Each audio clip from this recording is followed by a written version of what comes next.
fazer uma apresentação bem rápida, porque eu acho que a gente tem que explorar um pouco aqui a presença das empresas nesse painel.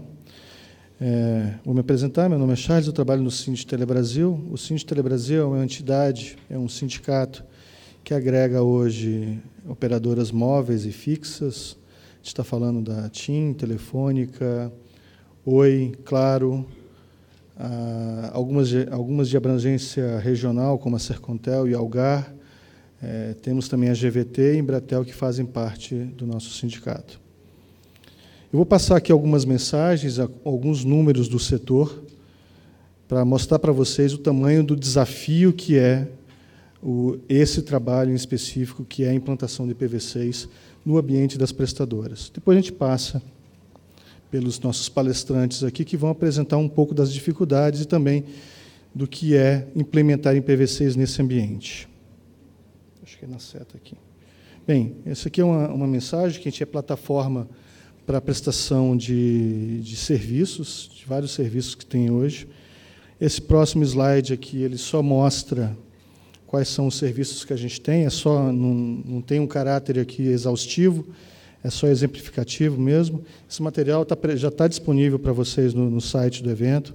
Se vocês não estiverem vendo muito bem, vocês podem acessar aí diretamente nos seus computadores.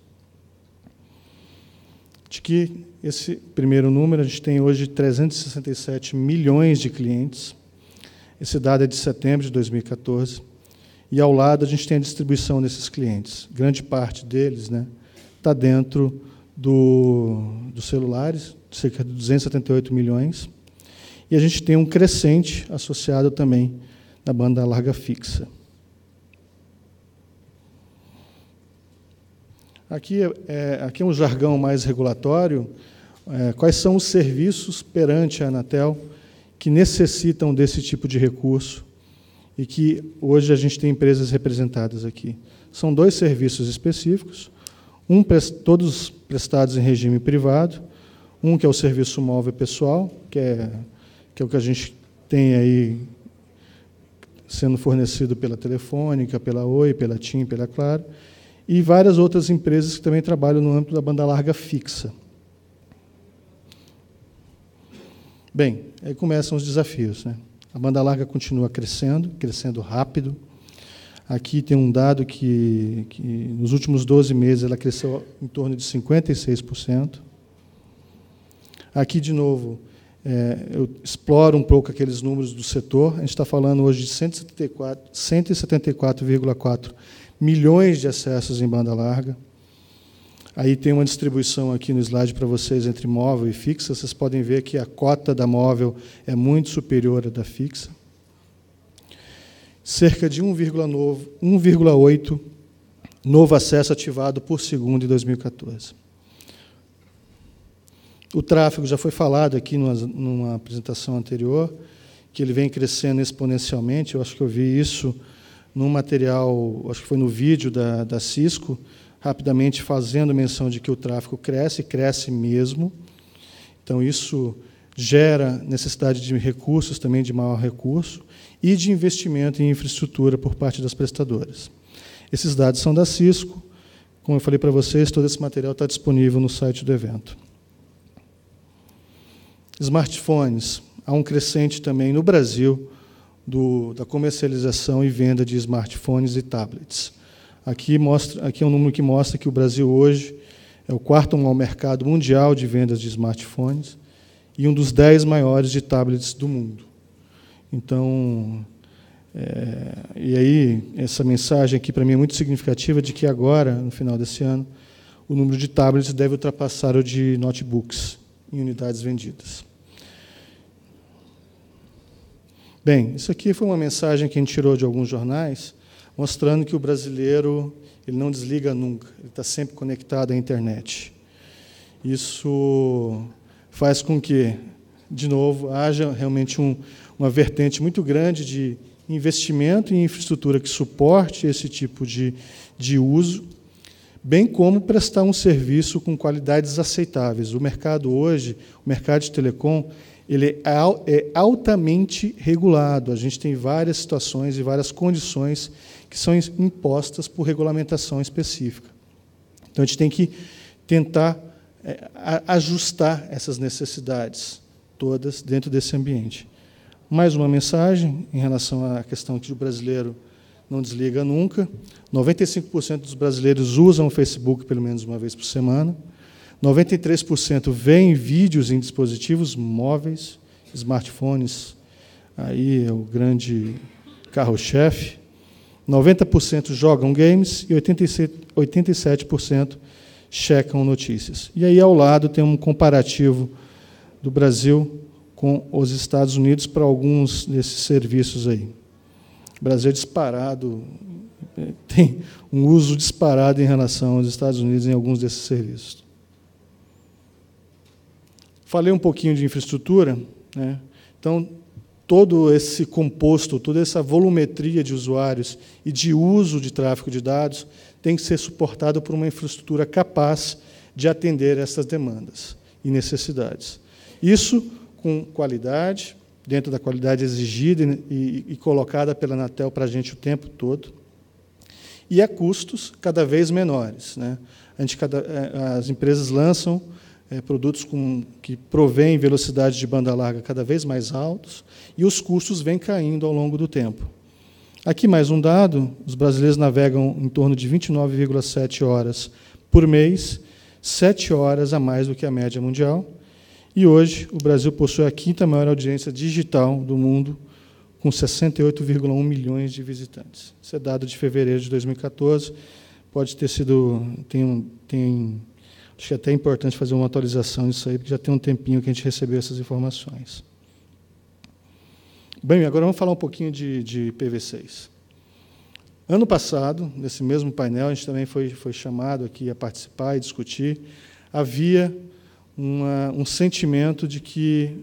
Sentimento não, havia já a percepção clara de que IPv4 estava se esgotando, e, de fato, foi o que aconteceu.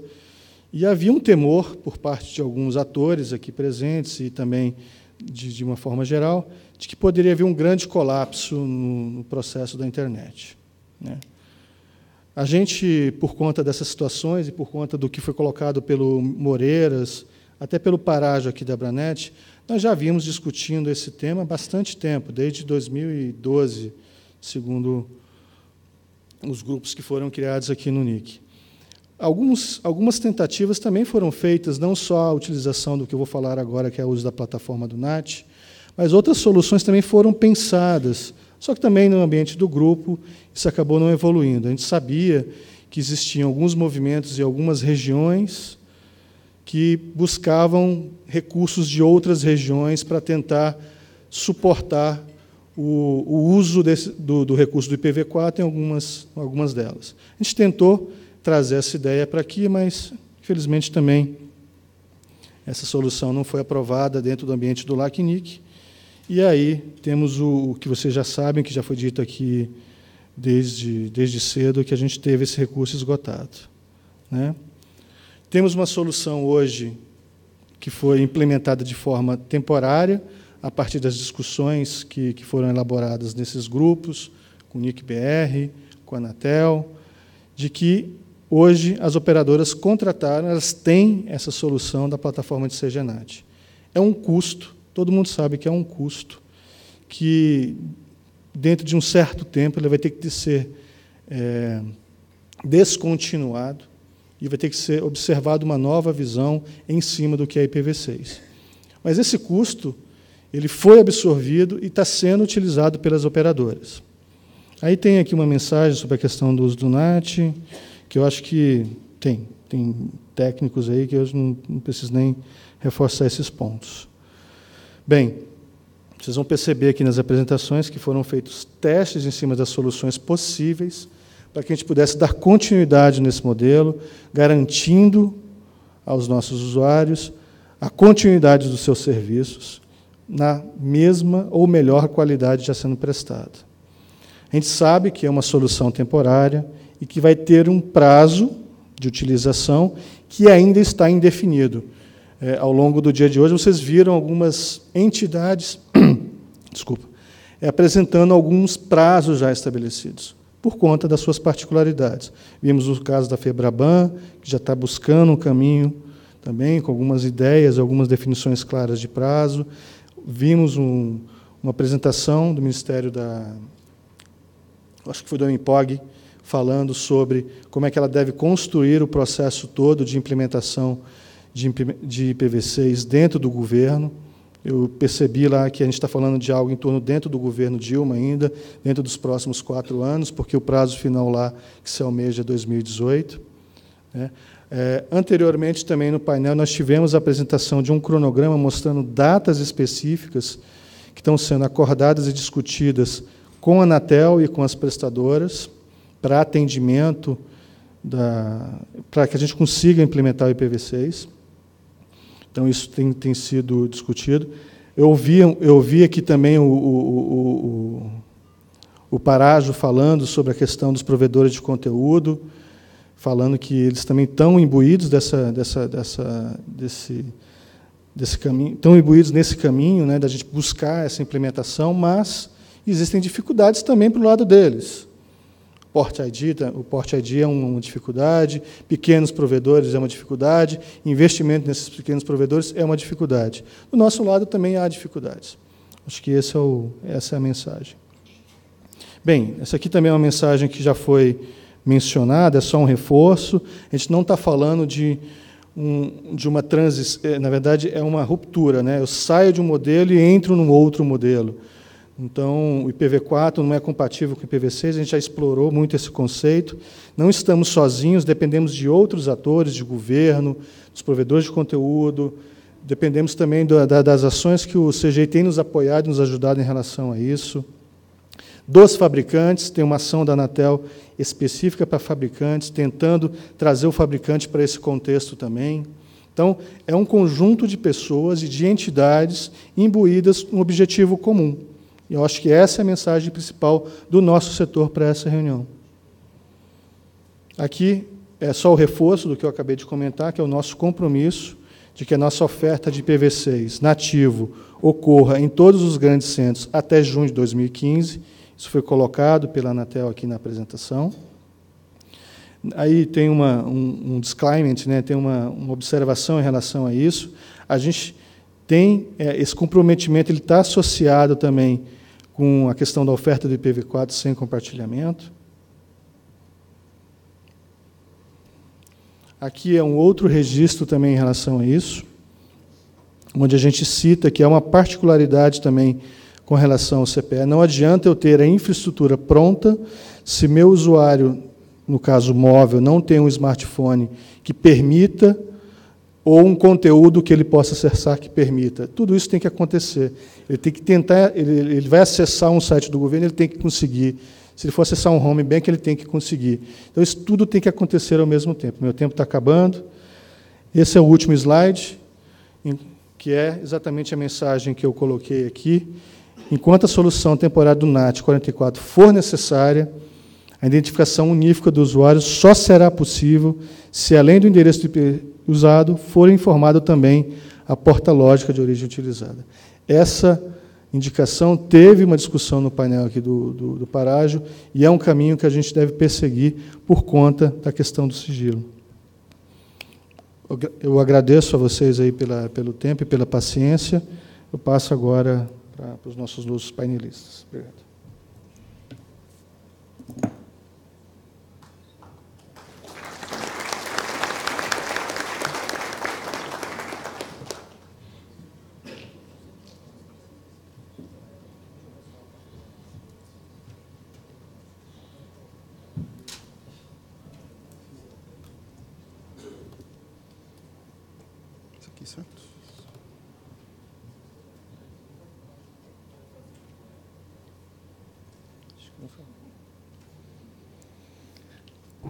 Boa tarde. Bom, primeiramente, agradeço a oportunidade, agradeço o convite aí do Moreiras, aí do NIC-BR, de expor aí a nossa experiência nessa implantação do novo protocolo. A Copel Telecom, né, para quem nunca ouviu falar, ela é uma subsidiária da Copel, da Companhia de Energia do Paraná, que ela atua aí no mercado desde 97, aí, aproveitando aí a malha de fibra ótica que foi feita em função da própria Copel Energia, né? Então, viu-se aí no passado que tinha um potencial enorme de ir para o mercado, e nós fomos e estamos aí desde 97. Né? Então, traçando aí uma linha do tempo, né, isso aqui é importante até para contextualizar um detalhe que eu quero falar aqui. Eu acho que nós fomos uma das primeiras alocações de bloco IPv6 aí junto ao Registro BR, aí a data é de dezembro de 2007. Temos aí um endereço bem antigo. Em fevereiro do ano seguinte, já iniciamos os primeiros testes aí de troca de tráfego, só no PTT Curitiba, né, que era o que tinha na época. Né. Em maio de 2010, a gente ativou o túnel com a Hurricane, o túnel broker, né, para fazer as primeiras experiências em trânsito mesmo. Mas um dado importante, né, em junho de 2010, quer dizer, aí estamos falando de 4 anos atrás, o nosso backbone já estava 100% configurado em dual stack. O trânsito em IPv6 nativo, o marco aí foi em março de 2011 com a Algar, né, a CTBC. Em abril de 2011, troca de tráfego aqui em São Paulo no PTT, e no mesmo ano nativo com a Terremark, troca de tráfego também. Em junho de 2012, a gente fechou o segundo peer nativo de trânsito, né, com a Level 3, e a partir de então, por isso que eu coloquei esse marco, o IPv6 a nível de peer não vinha mais ser um problema para a gente. Antes disso, a gente escutava de tudo, né? Vocês são nerd, vocês querem esse IPv6, para quê, né? Ninguém usa, vocês estão cerceando a concorrência, a gente faz licitação para comprar links de trânsito. Então, a gente escutou de tudo e mais um pouco. Mas, de 2012 para cá, isso tem sido bem mais tranquilo. Então, falando rapidinho dos produtos que a Copel Telecom tem hoje no mercado, então, o que a gente chama lá de IP direto é o produto de internet que sempre existiu, desde que a Copel teve a licença SCM dela. Público-alvo empresas, setor público, pequenos provedores. Então, hoje, como que a gente está fazendo? A gente trabalha com padrão distribuir 1/29. As alocações maiores são cada vez mais rigorosas, inclusive a gente usa o próprio rigor do registro BR com os nossos clientes, né? A gente é bem chato para alocações de IP, porque está acabando mesmo. Sistemas autônomos não vão ganhar nada além do /30, com certeza. E o IPv6. O IPv6 ele é ativado sem problema algum, mediante solicitação, não tem um custo adicional nenhum, não é essa a intenção. Então, a gente ativa isso, o cliente entra em contato, é alocado um bloco /48 por padrão, se ele for um cliente final. Um sistema autônomo seria um ponto a ponto, aí, então, /64. Isso aqui não nos preocupa, quer dizer, estamos muito bem, obrigado, desde 2012. Outro produto aqui é a VPN L3, que é um dos carros-chefe da Copel Telecom, que o público-alvo é quando eu quero integrar ou conectar empresas com necessidade aí de matriz filial, né, em MPLS. Por enquanto, existe uma limitação do software dos nossos roteadores, que eu não consigo instanciar na mesma VRF as duas famílias de endereço. Então, eu não consigo hoje ofertar o IPv6 numa VPN L3. Mas isso é uma questão de upgrade, já está previsto aí para o início de 2015. A questão aqui eu encaro assim mais comercialmente, se o IPv6 vai ser uma feature dessa VPN já existente, ou se ela vai ser um produto adicional, um produto diferente, porque eu estou transportando uma coisa diferente ali dentro, né? É diferente do trânsito. Aqui, só para complementar, a RAV TV, né, um outro produto que a Copel Telecom tem no mercado, o público-alvo empresas que transmitem multicast. Então, aqui a gente está implementando o VPN L3 com multicast em cima, que é o Draft Rosen, para quem já conhece essa encrenca, né? Então, não há uma demanda aí grande para IPv6, então, nesse caso aqui, não surgiu. Mas por que eu levantei esse flagzinho aqui? A questão do IPTV, né? Então, a implementação aí de VPNs MPLS em IPv6 para o IPTV talvez seja uma coisa de estudar num curto prazo. Produto L2, só para citar aqui, né, não se aplica, não tem nada a ver com endereçamento IP, então, se está trafegando IPv4, IPv6 ou bananas por ali, não vem ao caso, né? Aqui que vem o problema.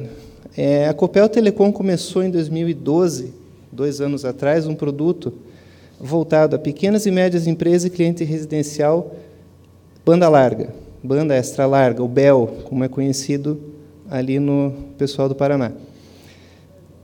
A gente usa a rede de acesso GPON, foi optada essa tecnologia para otimizar a rede de acesso óptico, né? Quem não conhece, é uma tecnologia que usa splitters passivos para eu evitar aquela regrinha do ponto a ponto ali no acesso. E eu uso entregar um IP dinâmico, PPPoE, né, como foi mostrado aqui naquele tutorial. Agora, o IPv6 em produção, ainda não. E a aguinha ali no bonequinho é bem sugestiva, né? É um produto que teve uma aceitação muito grande e a demanda por IP, vocês imaginam como é que está. Algumas premissas que a gente adotou quando a gente fala em IPv6 nesse produto primeiro, trabalhar sempre em dual stack. A gente entende que qualquer outra coisa que é um problema que você está empurrando com a barriga é a adoção do IPv6 mais para frente, então o dual stack é a maneira mais suave, né, de transicionar isso aí. Preferencialmente fazer o V4 e V6 na mesma sessão, como foi comentado no tutorial aqui, manter um IPv4 público por cliente, enquanto ainda a gente puder fazer isso. Mas, aqui a gente adota um pouquinho da filosofia Toyota, né, se não me engano, né, que é trabalhar em just-in-time. A gente está com a corda no pescoço, vamos ser, com certeza, os usuários aí da cota /22 aí do NIC-BR, da nossa raçãozinha semestral aí de 1000 IPs. E o CGN precisa ser implantado, ele precisa ser preparado, precisa ser implantado gradualmente, né? E eu não posso esperar acabar o IPv4 para quebrar o vidrozinho ali e apertar o botão.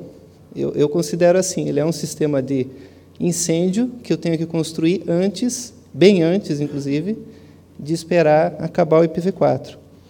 A previsão que a gente está falando aqui, que acho que a gente vai ter que apertar esse botãozinho aqui mais ou menos em abril do ano que vem. Então, falando então do BEL, desse produto aí que está consumindo IP para caramba da gente, então a topologia dele, de forma bem resumida, é essa aí.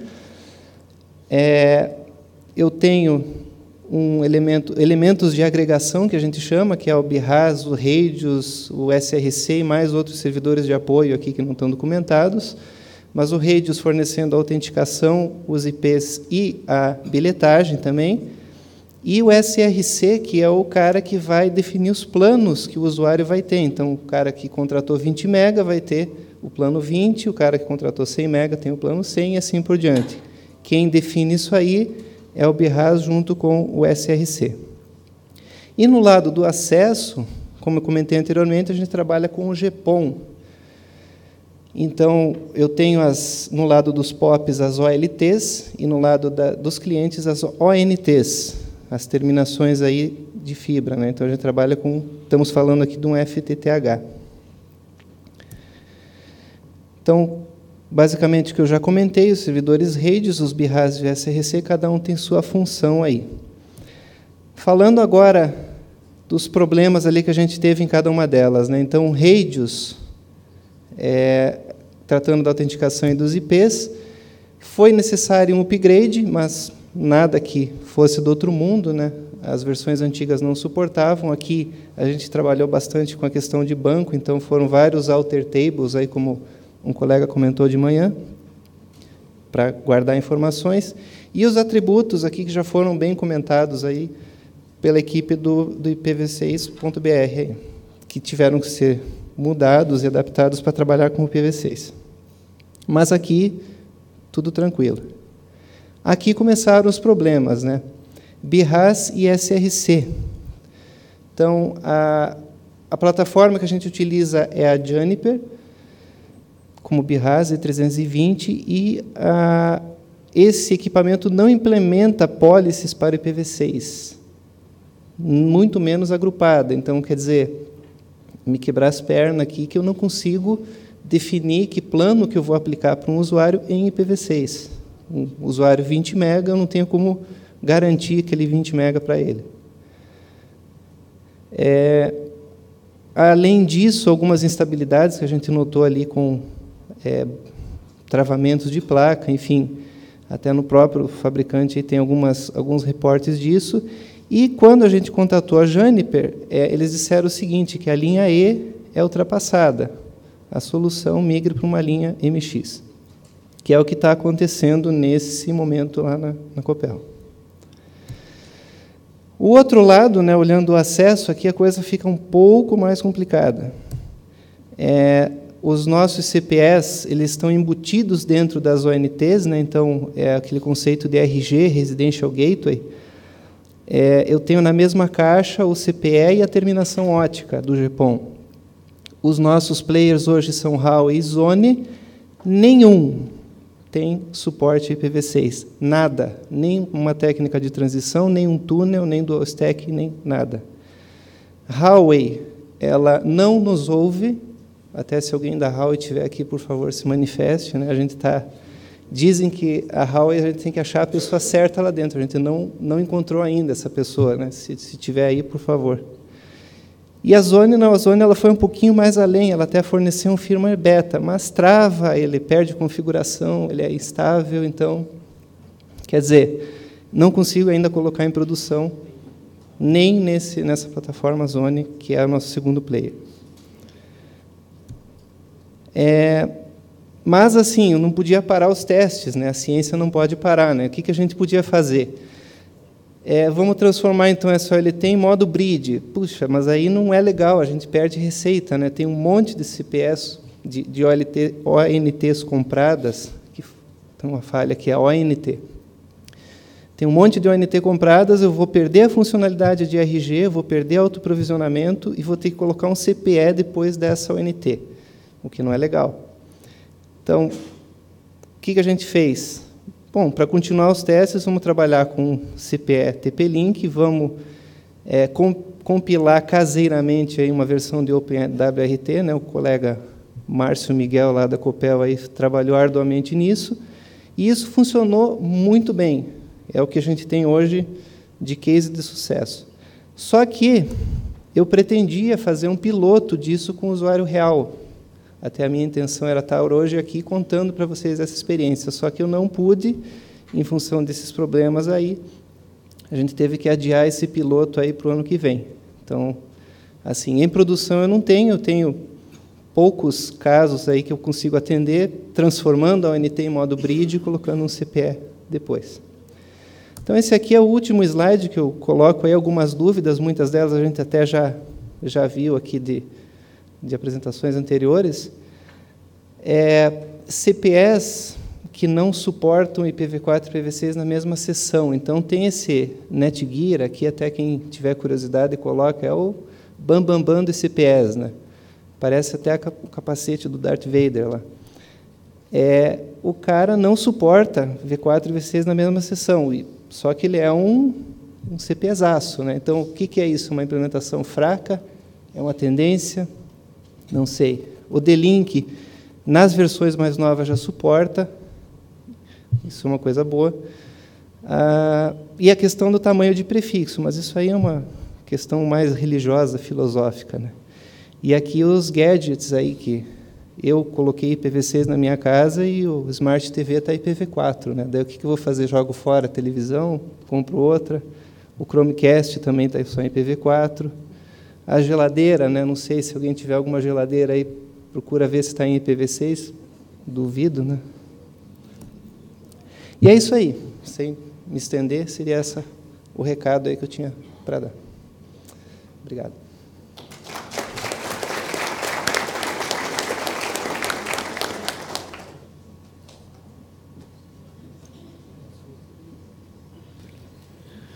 Vou passar aqui a palavra para... Pode ser, Fábio? Fábio Vidotto, da GVT.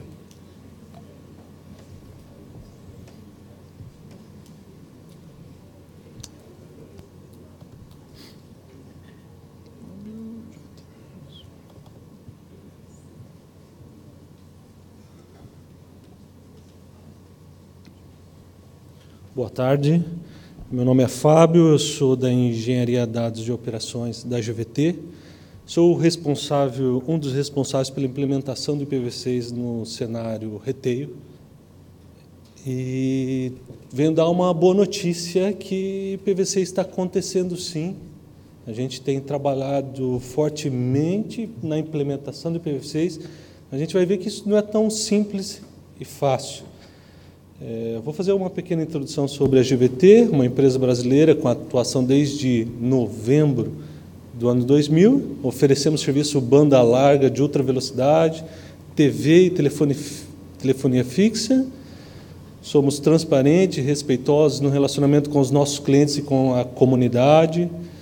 Somos conhecidos pela nossa inovação e qualidade. E fazemos parte, até então, do grupo Vendi, ou não, estamos aguardando algumas definições do CAD e da Anatel. Desculpa.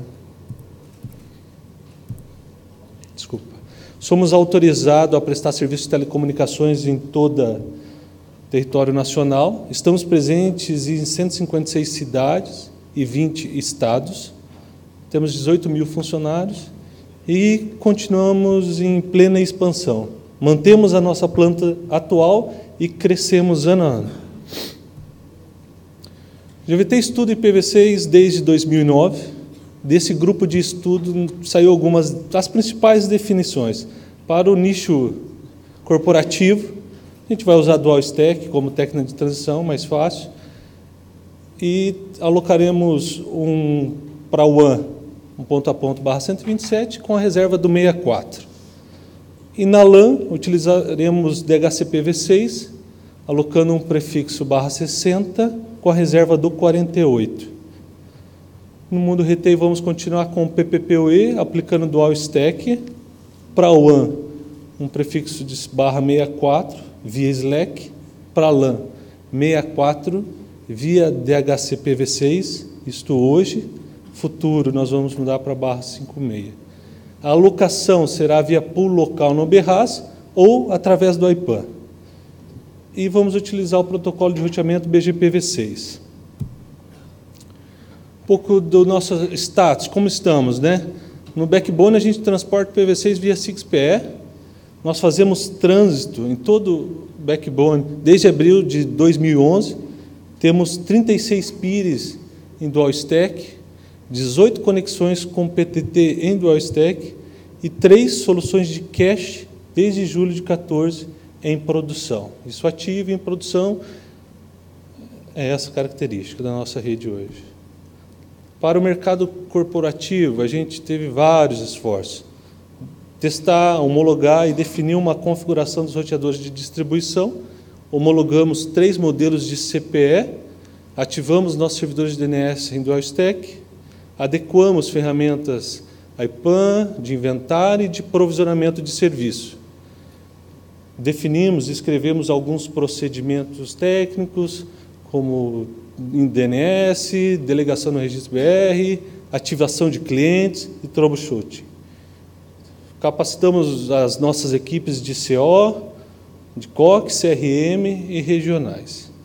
Então, a GVT vem ativando para os nossos clientes corporativos via projeto especial, via um produto que a gente não tem na prateleira, mas que a gente adequa à necessidade do nosso cliente, desde dezembro de 2011, IPv6. A partir de 17 de novembro de 2014, agora, nós começamos a colocar em linha padrão a ativação de todo cliente, todo novo cliente do All Stack na região sul. E a meta, dezembro de 2014, todos os lugares que nós temos presença, ativarmos Dual Stack por padrão aos novos clientes. Um panorama melhor, né? Nós temos, como já falei, 43 clientes ativos por projeto especial desde 2011. Todo novo cliente na região sul corporativo, ele já é ativo com Dual Stack. Na primeira semana, nós ativamos 11 clientes com essa característica. E em qualquer ponto da nossa rede, a gente pode e estamos ativando e vamos ativar os novos clientes corporativos com Dual Stack. Retail, um pouco mais complexo a solução. Nós temos 3 fornecedores de IPv6. Nós precisamos adquirir licença para suporte do IPv6. E agora, o meu limite de sessão PPPoE para cada modelo de IPv6 muda. Ou seja, para um fornecedor A, eu consegui instanciar 128.000 sessões PPPoE. Ativando o Dual Stack, eu passo a 66. E assim por diante. Então, a maneira que eu planejava, a capacidade muda. E estamos tratando isso desde 2011, alocando berras, placas, baseado na demanda do nosso marketing, para atender essa nova requisição do Dual Stack. Os esforços para isso acontecer. Upgrade de software, tem berras que passou por 2 ou 3 upgrades de software, e está passando. Subida de Dual Stack na interface de uplink, o desenvolvimento de policies e políticas de segurança. Não tivemos o problema que a Copel teve na criação das políticas. Substituímos o protocolo de roteamento hoje em OSPF, estamos subindo BGP V4 e V6, habilitar o pool IPv6 via Slack, habilitar o DHCP V6 lá no berras, e o controle de host no berras muda nessa situação. Antes eu fazia o controle uma sessão dentro do berras. Agora não, com algumas características, eu preciso subir um IPAN, subir um radius para controlar o número de sessões PPPoE por usuário. Ainda no ambiente de retail, a gente escreveu documentos e fizemos capacitação à nossa equipe do NOC, CO, Centro de Suporte Especializado e regionais, e customizamos e adequamos as nossas ferramentas de diagnóstico. Questões de segurança, identificação judicial. Esse foi um fator que postergou a nossa entrada do lançamento do IPv6.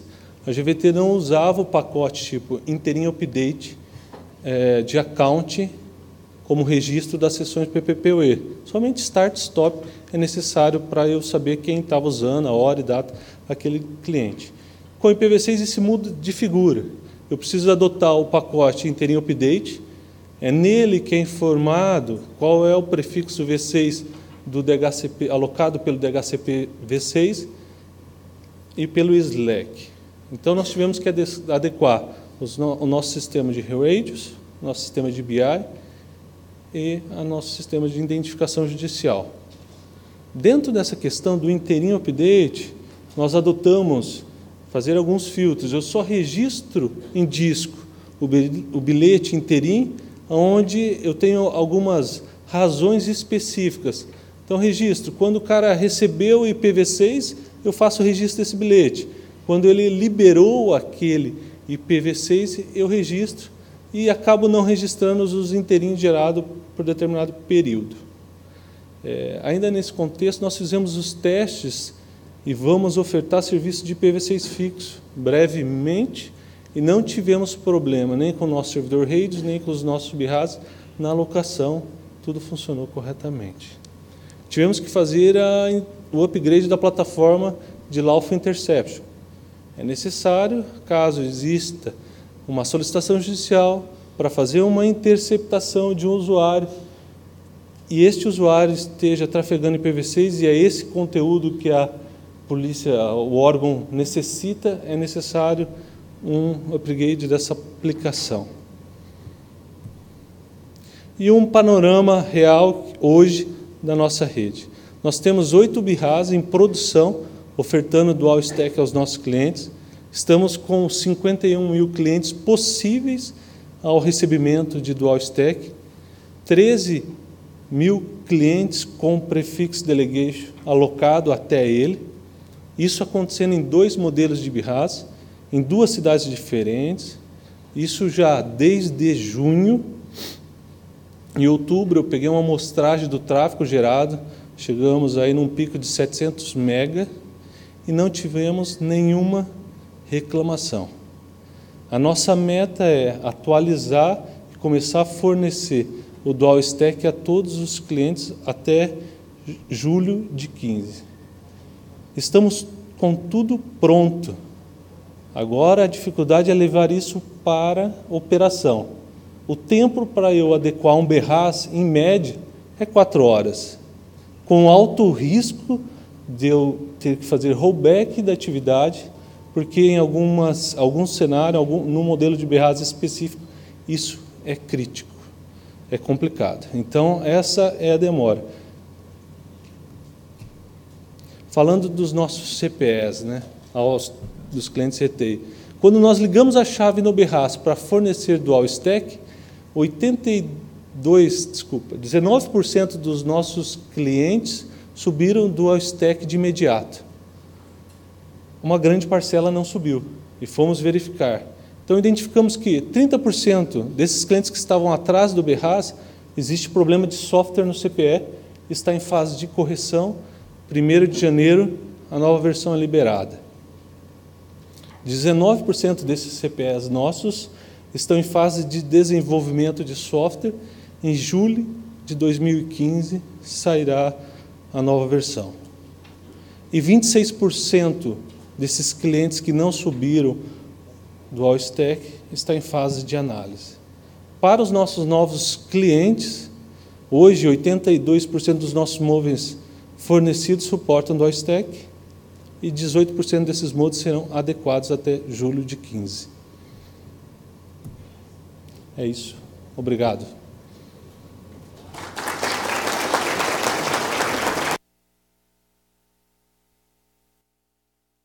Deixa eu ligar aqui. Obrigado, Fábio. Teve a apresentação do Joelson, agora do Fábio. Vou passar para os outros 2 palestrantes e, ao final, a gente pode abrir um espaço maior um pouquinho para as perguntas, já que o Fábio não utilizou todo o tempo dele também. Então, vou passar aqui para o Robson, da TIM, para fazer a apresentação.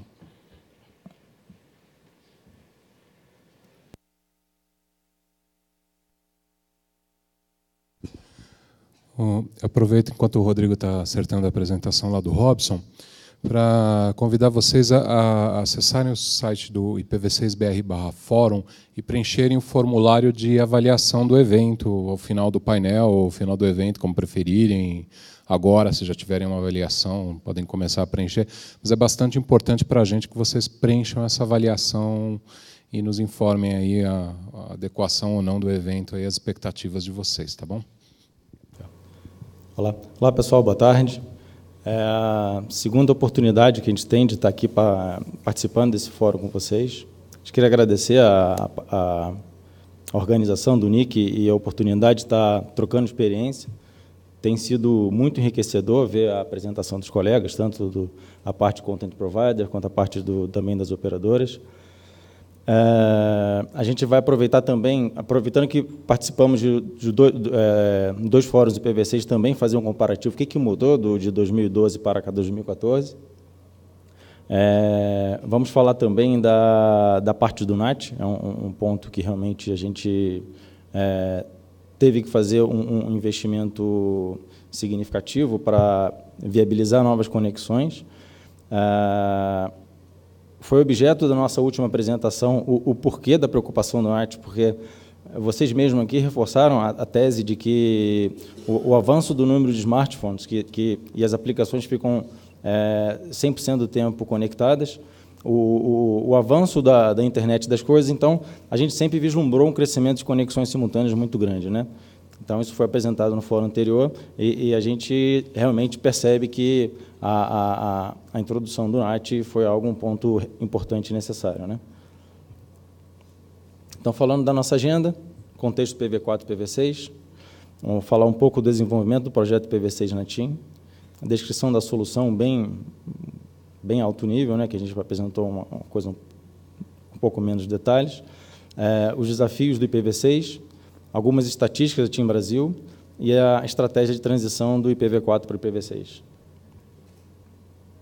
Então, o primeiro ponto aqui é justamente a gente fazer uma análise, né, de como nós estamos e como está o mercado IPv6. Né? Então, a gente tem um cenário desse ano que foi anunciado o fim da entrega dos blocos de IPv4. A gente, como medida preventiva, estávamos com a solução de NAT 44 disponível desde novembro de 2012. Embora tivesse a disponibilidade de IPv4, mas não tínhamos a garantia de que teríamos IPv4 liberado suficiente para prover a conectividade necessária e demandada pelos clientes. Mas, lógico, segundo o acordo estabelecido, o NAT só foi ativado após o encerramento dos blocos IPv4. Atualmente, o NAT já responde 21% das conexões móveis, e a gente já tem uma capacidade instalada para comportar mais ou menos 50% das conexões móveis. Então, a gente poderia hoje, já, num crescimento exponencial de um número de conexões, absorver até 50%. Já na visão do IPv6, a gente fez um estudo do que seria o mercado nacional. A gente pegou como fonte aqui o site SixLab da Cisco. A gente viu que, segundo o portal, no Brasil já existem 47,8 páginas já disponíveis em IPv6. Também nesse portal, a partir do mecanismo do Google Search, falou que 0,11% das buscas já são por IPv6, que, por uma conta aproximada, teríamos no Brasil aproximadamente 102 mil usuários de IPv6. Né? A gente fez uma comparação com o nosso caso, eu vou colocar à frente, mas hoje a gente tem a oferta de IPv6 somente para o mercado corporativo, que fizemos a conta hoje, 0,95% dos clientes corporativos já estão ativados em IPv6, e que isso dá um 0,05% do tráfego total corporativo já em IPv6. Então, desenvolvimento do IPv6, o que fizemos e que seriam as próximas etapas. Então, aqui só para explicar a apresentação, a gente tem na barra horizontal a nossa linha industrial de implementação de novas funcionalidades. No vertical, a gente tem os segmentos de rede e também os segmentos de business, né? Segmento de rede, backbone IP, trânsito e peering, segmentos de business corporativo, móvel e residencial. E aqui a gente tem uma visão de o quanto nós já conseguimos evoluir. No backbone, a gente já cumpriu todas as etapas, o backbone já está integralmente pronto para suportar todos os segmentos de business. O trânsito e peering também já estão 100% dentro do padrão IPv6. O mercado corporativo também, a gente já fez o desenho da solução, a validação, a implementação, isso já é um produto industrial. A gente pegou o exemplo da Lilian, né, que, para mim, foi um ponto importante, porque a todo momento eu me questiono por que a gente não tem um avanço mais agressivo de tráfego de conexões IPv6. Eu acho que isso passa por todas as camadas dentro de uma organização. Né? A pessoa que trabalha no contato direto com o cliente pode ser que tenha alguma dificuldade na oferta de um produto IPv6. Os nossos processos internos, embora você já tenha definido um template para a equipe de provision, você já tenha parametrizado as suas ferramentas de gestão de clientes para o IPv6, ainda assim não é uma engrenagem que está rodando a pleno vapor. Então, a gente fica com essa dificuldade de compreender por que não pode se avançar mais. Mas a gente sabe também que a gente tem que tentar desenvolver e promover o conceito IPv6 internamente na empresa. Compete a gente também fazer isso. Né? Já fizemos workshops internos anteriores, eu acho que está no tempo da gente fazer dar um refresh e reforçar os processos internos. Na parte móvel, a gente já fez o trabalho de desenho da solução, validação técnica, já foi feito um trabalho em laboratório, já com um cenário de deployment, e estamos em fase de implementação e conciliando a implementação também com a parte de sistemas de TI. O residencial também, a gente está no mesmo status, já fizemos a validação em laboratório, também estamos conciliando o nosso cronograma de implementação com as ferramentas de TI, E a nossa meta aqui é trabalhar dentro do prazo que foi estabelecido pela Anatel, né? Eu não vou evitar falar um pouco de prazo, mas a gente sabe que a TIM está participando do grupo de trabalho da Anatel, e temos também um compromisso de entrega da solução. Bem, esse slide ele fala um pouquinho de uma visão um pouco diferente, mas basicamente a mesma informação. Eu vou passar um pouco rápido, mas a visão do ano é interessante porque a gente trabalhou muito forte em 2011 sobre o deployment do IPv6. A gente tem um marco aqui que a gente se orgulha, que em 2011 nós tivemos o produto IPv6 desenvolvido, o trânsito IPv6 desenvolvido na TIM, né, e a gente tem evoluído depois a parte de acesso à internet e estamos com a meta agora de desenvolver também para a parte móvel e ultra broadband. Falando um pouquinho da solução, começando do centro, né, o nosso backbone é um backbone IP MPLS. A gente desenvolveu a solução que acho que a maioria das operadoras também desenvolveram, que é o 6PE, que a gente adota também o 6PE para os elementos de bordo que falam com a nuvem MPLS, para o segmento de trânsito de peering, para o mundo internet, a conexão é Dual Stack. Para os nós de serviço também eles falam Dual Stack e também 6PE, quando interagem com a nuvem IP MPLS. E também estamos iremos prover o Dual Stack para a móvel e para o residencial. O móvel, uma APN IPv4, uma APN IPv6. E por corporativo já está disponível a solução de Dual Stack para o mercado corporativo.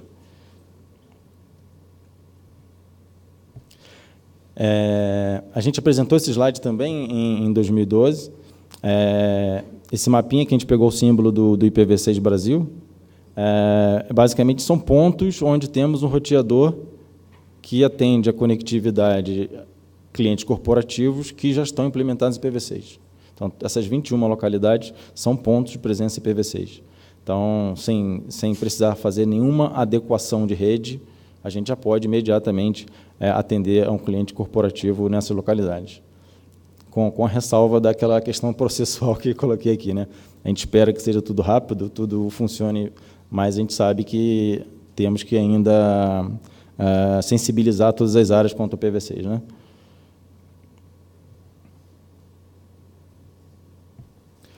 Principal ponto de dificuldade, algumas pessoas do grupo já colocaram aqui, principalmente pelo nosso colega da GVT, a gente também fez testes de escalabilidade, implementando a funcionalidade IPv6 Dual Stack. A gente experimentou o cenário, caso a gente venha ofertar o acesso IPv6 Dual Stack para todos os nossos clientes, no layer, por exemplo, Berraz, a gente identificou que poderíamos ter uma perda de capacidade até 60%. Então, a alocação de recursos pela disponibilização da funcionalidade do Dual Stack reduz, sim, a escalabilidade do equipamento. Não necessariamente isso vai estar afetando a engenharia e o planejamento da operadora, porque não se sabe se 100% dos assinantes terão o Dual Stack. Isso vai da estratégia de cada operadora, né?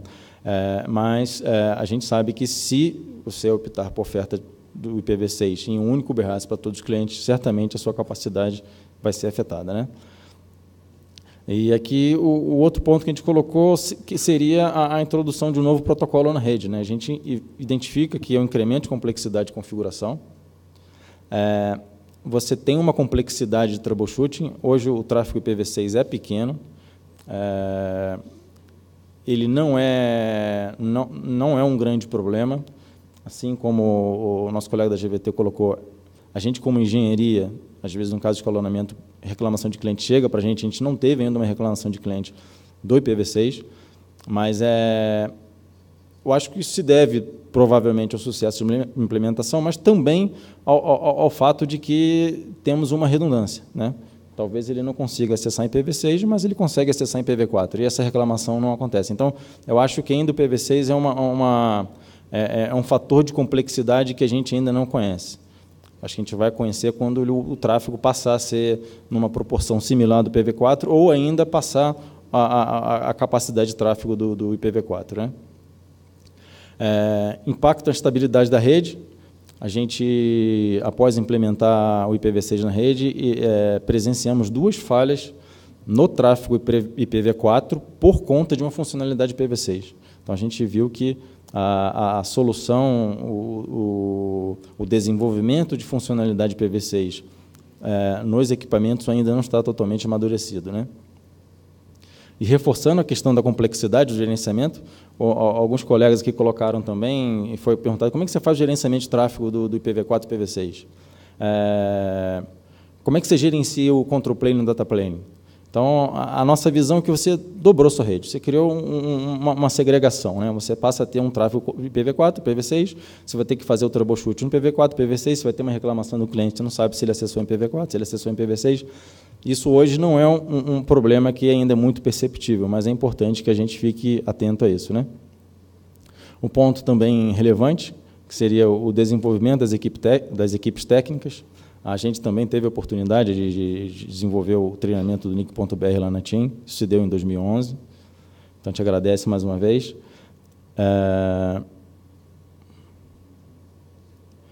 E eu queria agora passar para a parte do desenvolvimento do IPv6 na TIM Brasil, né? Então, fazendo aquele comparativo que eu coloquei no início, a visão 2012 e 2014, nós tínhamos apenas o trânsito IPv6 em IPv6 e 3 peers em IPv6. Em 2014, continuamos tendo trânsito IPv6, mas já passamos de 3 peerings para 14 peerings em IPv6. A gente já está com a marca de 100% dos nossos peerings em IPv6. Tivemos também um crescimento substancial. Quantitativo ainda não é muito grande, mas o percentual é um crescimento substantivo de número de clientes corporativos em IPv6, 385% na janela de 2 anos. A questão da cobertura, nós tínhamos cobertura em 18 cidades com pontos presentes em IPv6. O produto era só trânsito corporativo, mas hoje nós já temos 21 cidades e, além do trânsito corporativo, tem também o acesso ao IPv6 corporativo. Agora, tem um ponto que a gente colocou aqui. A gente colocou o dado de tráfego médio, mas temos dados de pico aqui na ordem de 300 mega. Colocou o tráfego médio porque eu acho que o tráfego médio passa um pouquinho mais a visão do que é o comportamento do usuário, né? Que a gente vê parte desses tráfegos de pico, às vezes, são originados de teste. Então, acho que o médio ele fala um pouco mais de comportamento, né? E também a gente percebeu que o tráfego de 2012 e 2014, a gente teve um decremento no tráfego médio. Aí eu colocaria que eu acho que tivemos um certo envolvimento maior em 2012 devido ao IPv6 Launch Day. A gente teve uma sequência de picos de tráfego um pouco maior, acho que influenciou o tráfego médio. E em 2014, a gente não presenciou tantos assim, eventos de teste, a gente identificou que o tráfego está um pouco menor. Mas, por outro lado, a gente entende que essa parcela de tráfego médio é um tráfego realmente do cliente. Então, na parte de transição, a gente viu que, para suportar o segmento corporativo móvel residencial, a gente trabalhou aqui como é que a gente está no cenário atual. A gente não pretende implementar nenhuma funcionalidade de NAT para o cliente corporativo. Para o segmento móvel, para possibilitar o crescimento de conexões simultâneas, a gente implementou o NAT 4.4. Vou correr um pouco, que eu vi que estourei o tempo aqui. Na segunda etapa, a gente vai estar implementando o Dual Stack para o móvel. Para o residencial, a ideia não é implementar o NAT 64, até para preservar os endereçamentos públicos para os usuários do residencial, que tem um fator de complexidade, que seria um segundo NAT, eles têm um número de conexões maior, tem um maior número de equipamentos residenciais, e a gente identifica como uma terceira etapa a implementação do 64, né? Mantendo o Dual Stack e também o 64. Esse momento a gente também não tem data, mas a gente entende quando o número de terminais de acesso de IPv6 for significativo, quando o tráfego IPv6 passar a ser significativo, a solução NAT 64 passa a ser uma solução interessante. É algo que a gente está estudando ainda, não conhece muito bem, mas a gente entende que vai seguir nessa linha evolutiva. E a gente chega aqui como cenário desejado, o cenário do somente IPv6, né? Então, a gente vai ter um período de que a gente vai trazer complexidade, a gente vai ter um investimento alto. Eu acho que vai chegar um tempo que nós operadores e talvez outros segmentos que também já falar, vamos matar o IPv4. Não que ele tem que ser descontinuado por uma questão de filosofia, mas por uma questão de complexidade, né? Você tendo uma rede IPv6 de fim a fim, vai trazer ganhos de simplicidade e isso é bom para todo o segmento, né? Gente, então é isso aí. Essa é a mensagem que a gente vai colocar. Como percepção, como um integrante da parte de engenharia IP, aquilo que eu fico em mente realmente é isso, né? O que a gente pode fazer para fomentar o IPv6? Me passa a cabeça de desenvolver um trabalho interno na empresa para desenvolver os processos relacionados ao IPv6 e também, às vezes, até ter um contato com o cliente para saber qual a dificuldade que ele está passando. É o caso da Lilian. Lilian, se você quiser, fica à vontade, tá? Pode acionar o nosso contato, lá o canal de vendas, para acessar a gente, caso de alguma dificuldade técnica, fica à vontade, tá? E ver quais são as dificuldades. Então, esse é o caminho que a gente acha que seria o mais interessante e a gente está com um empenho forte na evolução da rede.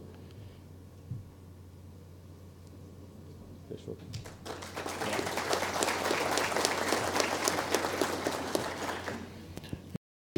Opa. Obrigado, Robson. Você acabou consumindo o tempo do Fábio adicional. Então, acabou que uma coisa contrabalanceou com a outra. Eu passo agora para o Fábio aqui.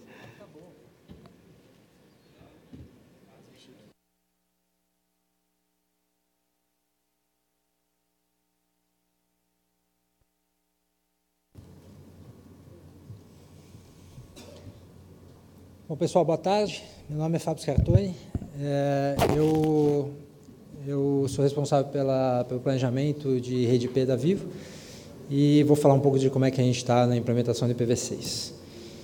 A gente já falou, esse é o terceiro ano que a Vivo participa, então eu vou tentar também falar um pouco de evolução.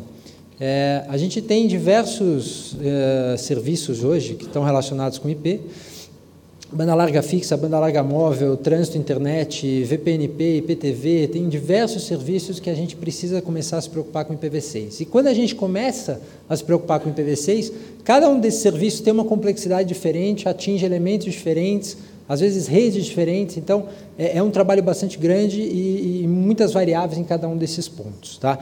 Então, e qualquer um desses serviços do que a gente quer que ele continue, a gente quer crescer, ou seja, a gente precisa de IP, e por isso o IPv6 faz todo sentido que a gente consiga o mais rápido possível. Como é que está a estratégia de migração de IPv6 da Vivo? Basicamente, a gente está seguindo na mesma linha das outras operadoras que comentaram antes. Então, a primeira ação não posso ficar sem IP, e, portanto, a ação imediata, que é mais rápida de implementar, é o NAT 4.4.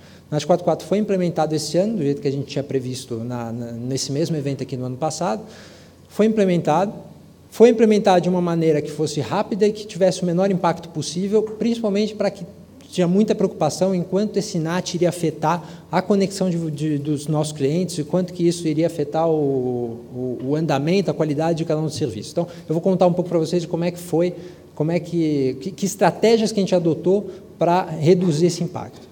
Depois disso, uma vez feito o NAT 4.4, a gente começa a falar de conciliar isso com o Dual Stack. Também fomos para o Dual Stack para tentar fazer com que a gente tivesse uma rede mais simples, para não ir para o lado de túneis, de fazer tradução. A gente queria ter uma conexão pura, do mesmo jeito que a gente sempre defendeu, que o NIC-BR defende, que a gente quer ter uma conexão direta entre dois pontos de IP. Então, o Dual Stack vai nos permitir isso enquanto a gente convive com esses dois mundos, até chegar lá na frente em que a gente tenha um mundo simplesmente com IPv6, que o IPv4 não seja mais necessário. Tá? Bom, vamos falar então, primeiro eu vou falar de CGNAT e depois eu conto um pouco mais de IPv6. Então, do CGNAT, o que a gente fez como estratégia? A ideia como a gente tinha na nossa mão tanto serviços fixos como serviços móveis, o que a gente fez aqui foi evitar implementar CGNAT no serviço fixo, tanto corporativo como no serviço residencial.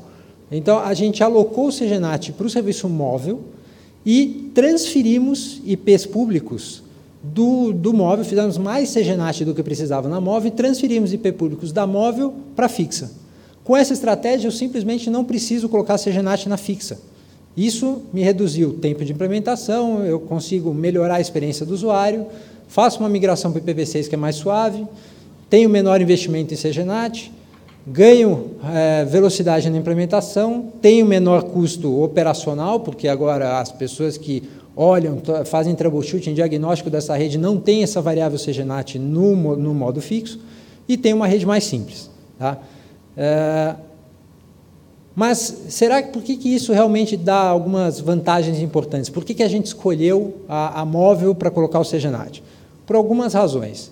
Primeiro, no mundo móvel as aplicações tendem a ser mais simples. Sempre vai ter alguém que vai falar, não, mas eu tenho um caso que tem uma aplicação pesadíssima que eu uso no meu notebook com um modem, ok. Mas se a gente olhar para 90% dos usuários, o que a gente tem são aplicações mais simples na móvel em comparação com o que a gente tem em modelos residenciais, em que a gente tem desktops, que rodam aplicações mais pesadas, assim como o mundo corporativo. Então, a gente tentou fugir de colocar o CGNAT na fixa, onde a gente teria muito mais traduções, muito mais portas simultâneas que teriam que traduzir e etc. Depois, uso intermitente, menor tráfego. O que acontece na móvel, da maioria das vezes, é que a gente pega o celular, navega um pouquinho, põe no bolso. Na fixa, não. Na fixa a gente tem um uso muito mais intenso. Estou fazendo um download pesado de um arquivo, então estou usando a rede muito mais tempo. Portanto, o CGNAT na fixa seria muito mais utilizado. Teria que, se a gente pensa na utilização por cliente, na fixa seria muito mais usado. Até pelo próprio volume de tráfego. Né? Quando a gente compara o volume de tráfego que um cliente móvel gera em relação ao cliente da fixa gera, o cliente da móvel gera muito menos tráfego, que também faz sentido se a gente quer reduzir NAT. Crescimento. Bom, onde que eu vou mais crescer significa onde eu vou mais precisar de IP. E se eu preciso de mais IP e eu não tenho mais IP V4 disponível, tanto melhor que eu coloque o NAT onde cresce mais. E isso acontece hoje na móvel. E a mesma coisa para os agregadores. Como a gente normalmente tem uma quantidade de IPs em cada um dos nossos agregadores, se a gente tem menos agregadores, eu tenho menos CGNATs para instalar. E, portanto, quando a gente olha a nossa topologia da fixa, onde eu tenho vários BIHAs espalhados, comparativamente ao GGSN, que são mais consolidados, são mais centralizados na rede, se eu fizer o NAT em cima do GGSN, eu estou reduzindo também a quantidade de CGNATs. Então, com essas razões todas, a gente basicamente faz o NAT na móvel e evita todo esse investimento, tempo e tudo para continuar crescendo na fixa também. Aí, comento para vocês um pouco de outras ações que a gente também fez para reduzir a parte do CGNAT. Então, ok, começamos na móvel. O que mais que a gente pode fazer para reduzir esse impacto? Primeira coisa, a gente não precisa atuar na base inteira da móvel. O que a gente precisa é controlar quantos IPs eu realmente preciso com a minha demanda de crescimento, e isso é a quantidade de NAT que eu preciso fazer. Considera aí também que eu preciso de IPs a mais para emprestar para a fixa e não fazer o NAT na fixa. Mas, de cara, se eu posso escolher meus clientes dentro do mundo móvel que a gente tem na mão, melhor que eu escolha quem usa menos, para também, no mesmo sentido, reduzir NAT. Então, a gente elegeu os clientes pré-pagos como o começo para começar a fazer o NAT. E dentro dos pré-pagos também elegemos tablets e smartphones, ou seja, a gente deixou os modems de fora nesse momento, que também são usuários que utilizam mais. Então, o que a gente viu até agora é que com todas essas atuações a gente conseguiu fazer um investimento gradual, mais espaçado em relação ao NAT, não tem que fazer um investimento enorme de CGNAT na rede inteira, e, ao mesmo tempo, em termos de qualidade para o cliente, a experiência que o cliente está sentindo também está sendo gradual, ou seja, quando a gente colocou o CGNAT, a gente fez testes primeiros com funcionários, entendemos um pouco das limitações, onde é que estavam os problemas, quais as melhores configurações que a gente teria que usar, e hoje a gente está rodando com o CGNAT e não temos nenhum impacto. Então, até agora, a estratégia tem se mostrado bastante eficiente. Bom, mas isso é CGNAT.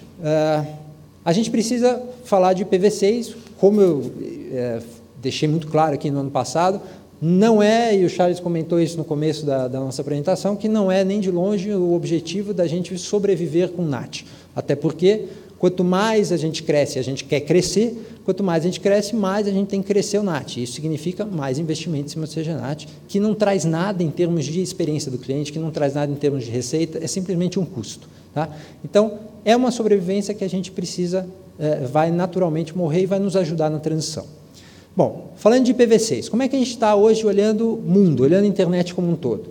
Quando a gente olha conteúdo de internet, os principais sites já migraram.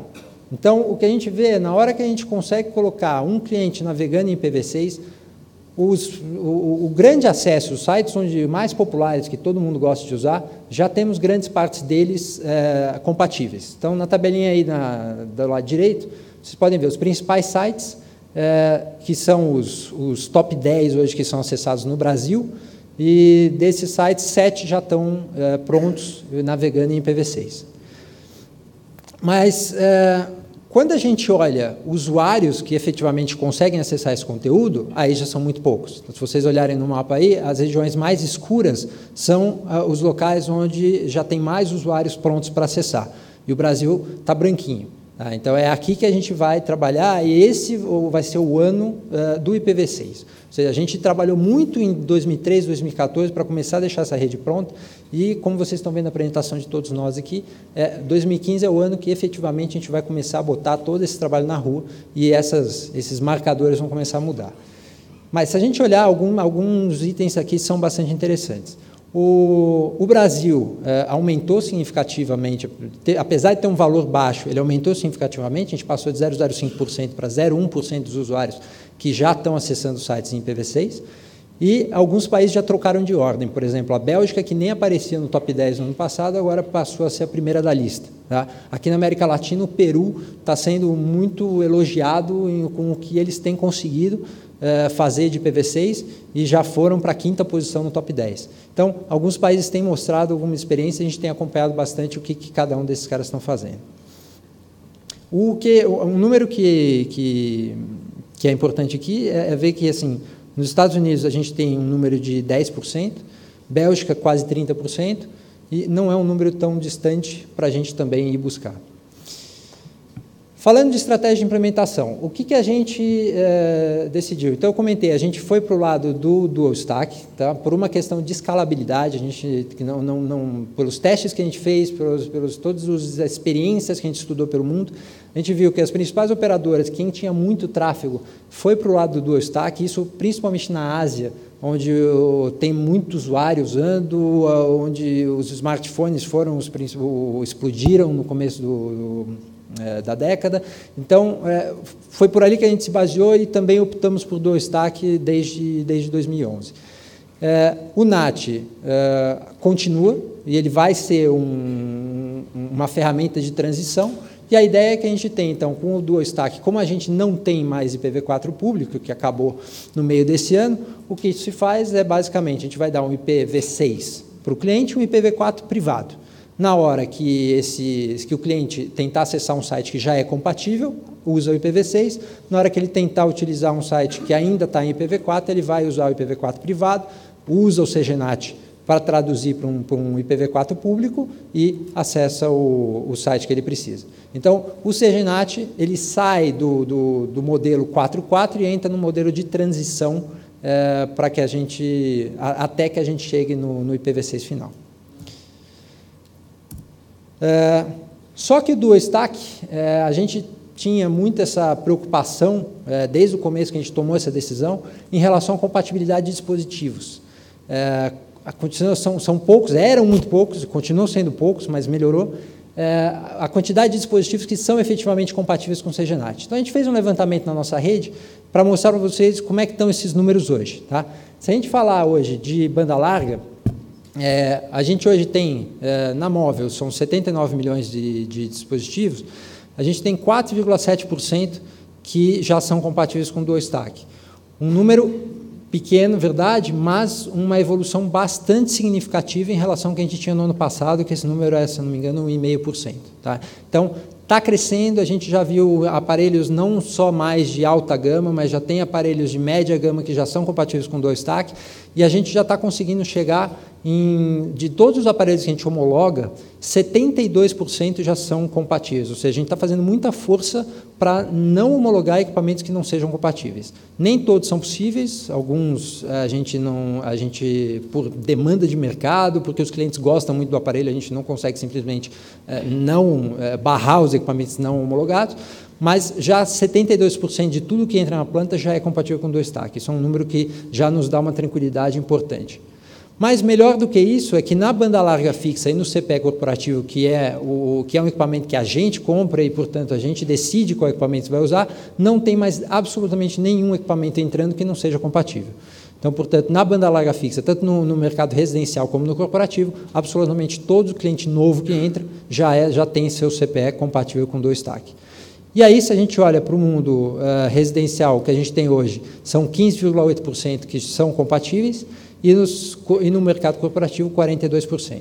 Então, no momento que a gente começar a virar essa rede, a gente já tem um número importante de clientes que começariam a usar o IPv6. Falando efetivamente das fases do projeto, a gente dividiu o projeto em 5 fases. Uma é oferecer IPv6 para os grandes provedores, e isso foi concluído desde do fim do ano retrasado, e já está rodando. A fase 2 é oferecer IPv6 para qualquer empresa no serviço IP internet. E isso a gente já tem clientes em andamento, a gente já tem quase 20 clientes que estão nessa situação, e a gente está adicionando clientes cada vez que a gente consegue. Aqui o que a gente está faltando são desenvolvimento de ferramentas de gestão, faturamento, ferramentas de TI, que o pessoal está acabando de trabalhar para que a gente consiga fazer isso de forma massiva e colocar volume grande aqui. Pois, fase 3 é o IPv6 no mundo móvel, na banda larga móvel, e aí o que a gente está fazendo hoje são basicamente algumas alterações de plataforma, GGSN, SGSN, algumas coisas de plataforma. A rede IP o backbone está completamente pronto, tanto para fixa como para móvel. Para o banda larga fixa, também a gente começou a fazer alguns pilotos com funcionários, e devemos ter esse ano já começar a disponibilizar isso para cliente, e na fase 5 oferecer IPv6 para clientes VPNP, que é uma demanda que a gente já tem de alguns clientes. Bom, e testes, o que a gente realizou de testes nesse ano? Então, a gente está fazendo testes tanto do lado móvel como do lado fixo, e que tem sido bastante suficientes. A gente mostrou que funciona, a estratégia tem se mostrado acertada, e aí eu trouxe aqui, para quem quiser ver, quiser me procurar depois da apresentação, a gente já tem na móvel rodando o IPv6 em 4G. Tá? Não sei se dá para ver daí, mas eu garanto que o globo do IPv6 do NIC está rodando, então funciona. Tá? Em breve a gente quer o mais rápido possível começar a disponibilizar isso para todos os clientes. Bom, conclusões. Então, basicamente, pensem, se alguém está pensando em implementar como operadora o 2TAC, é o que a gente recomenda, é a solução mais limpa, mais simples e que mais se escala, e para o cliente pode ficar tranquilo que com todos os testes que a gente tem feito, realmente funciona e funciona bem. CGNAT, necessário, não tem jeito, não dá para fugir dele, principalmente agora que o IPv4 se esgotou, mas é uma forma de transição e há maneiras de reduzir o seu impacto e o seu investimento. Então, tem muita coisa que se pode fazer para reduzir esse investimento e o impacto que ele pode causar, tanto como nas operadoras como para os clientes. E tomar cuidado com os detalhes, né? IPv6 basicamente afeta a organização inteira. O que a gente aprendeu como operadora de todos esses serviços, afeta praticamente todas as áreas da organização, desde faturamento, TI, garantia de receita, suspensão de sigilo, engenharia, negócios, enfim. Então, fazer todo mundo dar as mãos e trabalhar junto é uma coisa importante, porque a cada dia a gente descobre mais uma vírgula que precisava implementar para funcionar. Então, esse cuidado que precisa ser tomado. E, basicamente, é isso. Obrigado pela atenção de vocês.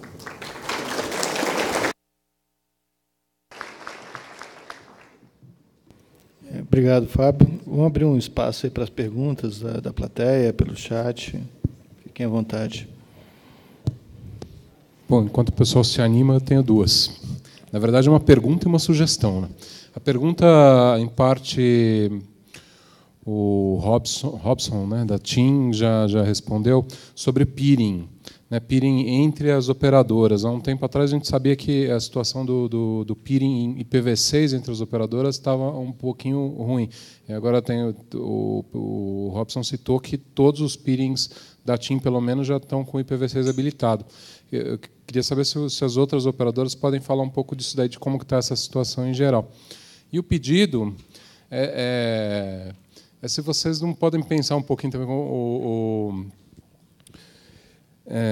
como foi falado agora, o IPv6 tem que envolver a empresa inteira, né? Seria muito legal se as operadoras pudessem colocar IPv6, pensar em colocar IPv6 nos sites, nos portais. No portal de nenhuma operadora, pelo menos nenhum de vocês que está na mesa, ainda funciona IPv6. Seria muito interessante se vocês pudessem falar com as áreas responsáveis disso daí, inclusive do Sintel Brasil também, Charles. Não está em IPv6 ainda. Então é isso. Como estão os peerings de vocês? Pela Vivo, a gente já começou a trabalhar com os peerings, sim. A gente já tem peerings, por exemplo, com a TIM, confirmando que o Robson falou não é mentira. Com Embratel, com CTBC. Então, assim, não é 100%. A gente tem alguns provedores que ainda não são compatíveis, mas a grande maioria dos nossos peerings a gente já fez esse trabalho e já é compatível também com IPv6. Então, não é um ponto que preocupa em relação à experiência do cliente. Com relação ao site, a gente até antecipou, a gente imaginou mesmo que essa pergunta viria, e é aquilo que eu estava conversando, né? Depende da organização inteira. Então, não tenho dúvidas que a gente está cobrando isso. Isso já está em andamento na Vivo.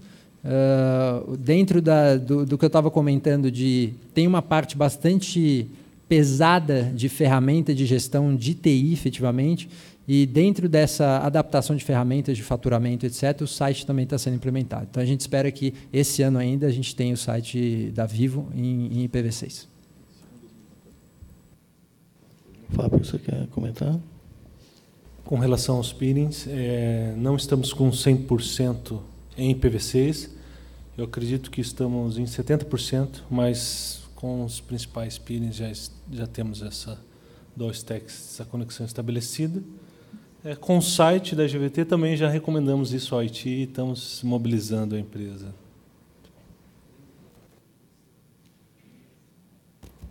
Com relação à Copel, né, como eu tinha comentado, a parte de trânsito, a gente depende de licitação, então, desde 2012 não tem sido mais um problema. Assim, todas as operadoras que participam das licitações têm suporte nativo IPv6. Né? E com relação aos nossos clientes BGP, né, os nossos clientes AS, a grande maioria deles, até por conta daquela política de que pede IPv4 no registro BR, no NIC-BR, já ganham IPv6 também, então eles também já estão ativando, né? Tem vários peers ali, clientes em IPv6. E o site, aí eu endosso o que os colegas falaram, né? A gente ativamente conversa com a TI para disponibilizar o site em IPv6. Até a gente teve uma iniciativa de colocar pelo menos a página inicial, mas é um projeto aí que tem que abraçar todo mundo e levar junto, né? Nem que seja dando um empurrãozinho. Né? Ok, mais perguntas? Pois não? Rodrigo, da Porto Seguro Telecom. Minha pergunta é sobre o CGNAT, solução de CGNAT. Para mim não ficou muito claro, é bom, é ruim, é dos piores o melhor, é um mal necessário? Né? Uma pergunta sobre a solução de CGNAT. É algo...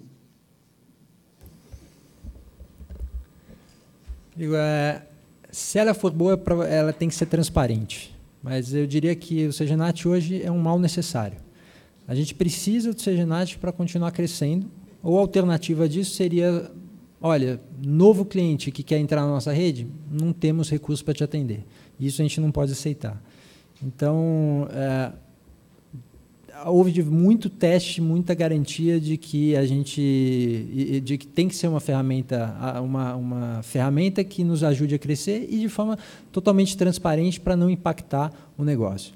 Nesse sentido, é um pouco da estratégia que eu te comentava, ou seja, a gente não quis colocar isso num mercado corporativo, nem no mundo residencial, onde estão as aplicações mais complexas, que utilizam várias portas, que têm conexões entrantes diversas, etc. Então, é aí que normalmente o NAT mostra problema e é aí que a gente quis evitar. Então, se o NAT for bem utilizado, bem configurado, eu acho que vai ser absolutamente essencial para esse momento de transição que a gente está vivendo, até a gente chegar na conexão direta com o IPv6. Boa tarde, Carlos. Eu queria perguntar uma coisa especificamente com relação à Vivo, porque quando se fala em telefônicas, é difícil saber, às vezes, qual empresa que a gente está falando. Vocês têm razões sociais diferentes, AS diferentes para data center, internacional, nacional, etc. Então, a pergunta isso que está se falando está focado para venda do acesso comercial da marca Vivo, ou é uma prática que já permeia essas outras ofertas de backbone internacional ou de outros serviços? E também, quando é que nós vamos ter disponibilidade de V6, principalmente no nosso caso? Nós, por exemplo, somos clientes de trânsito. A gente recebe o trânsito de vocês em Belo Horizonte. Vai estar disponível o V6 em todas as localidades também?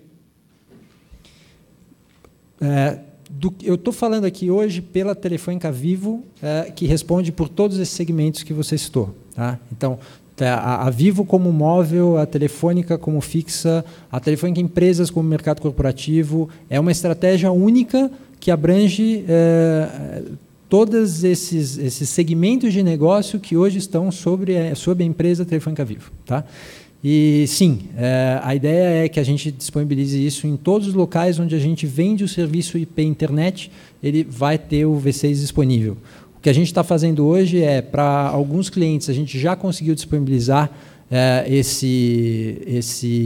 o IPv6 de uma forma, tratando como projeto especial. Porque no modelo de prateleira, a gente está aguardando o desenvolvimento de TI com ferramentas de gestão e etc., para conseguir fazer isso de forma massiva. Mas a gente já tem alguns clientes que a gente analisou caso a caso, que a gente conseguiu implementar, outros em algumas regiões ainda não estão disponíveis, mas dentro desse ano ainda a gente vai estar pronto para disponibilizar em qualquer local onde a gente já tem o serviço de IP internet. João, da Fundação Parque Tecnológico Itaipu. Pensando no segmento agora de usuários finais, para a TIM, para a GVT, para todos, enfim, a possibilidade de ter clientes de teste, onde o cliente se prontifica a fazer testes. Estão pensando nisso? Eu vi que alguns estão fazendo teste com os funcionários ou com alguns clientes selecionados. E se o cliente quiser se prontificar a ser um cliente de teste, como vocês estão tratando essa situação? Ou não há possibilidade no momento?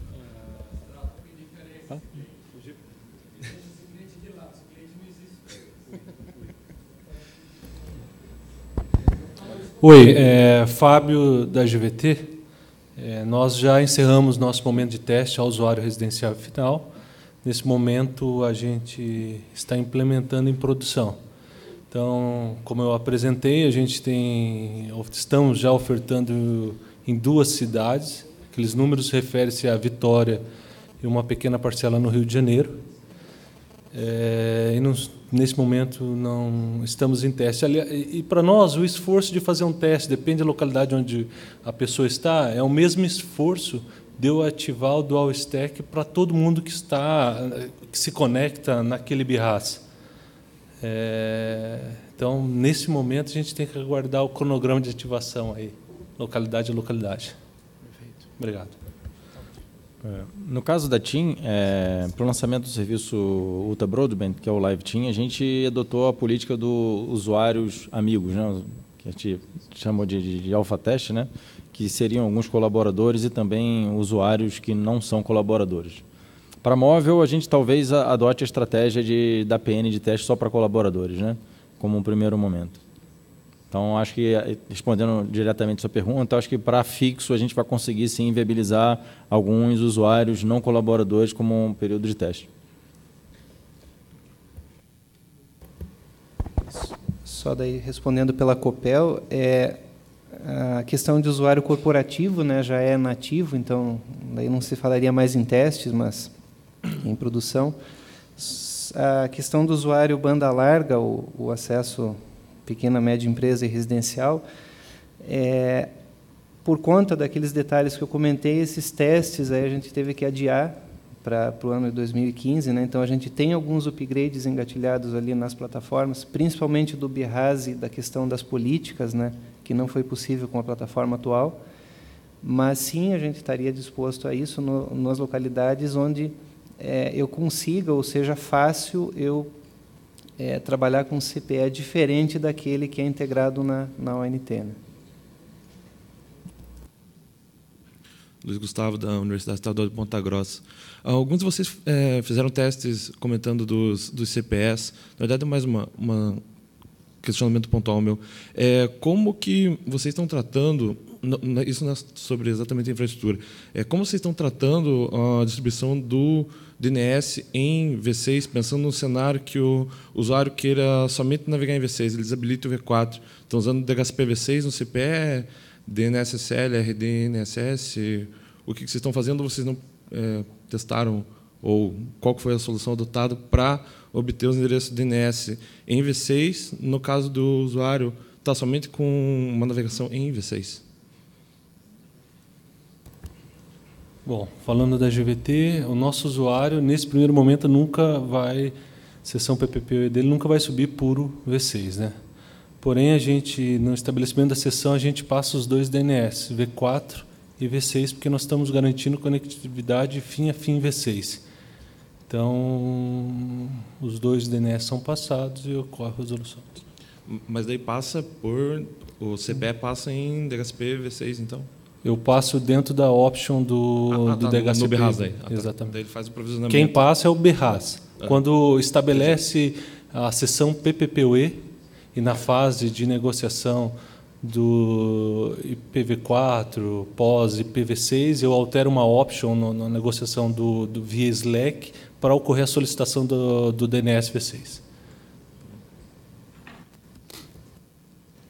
Só acho que a gente terminou aqui, o prazo até inclusive para perguntas. Agradeço em nome do Síndico Telebrasil e também o convite feito pelo NIC. Aos palestrantes aqui, eu queria pedir uma salva de palmas para a gente encerrar.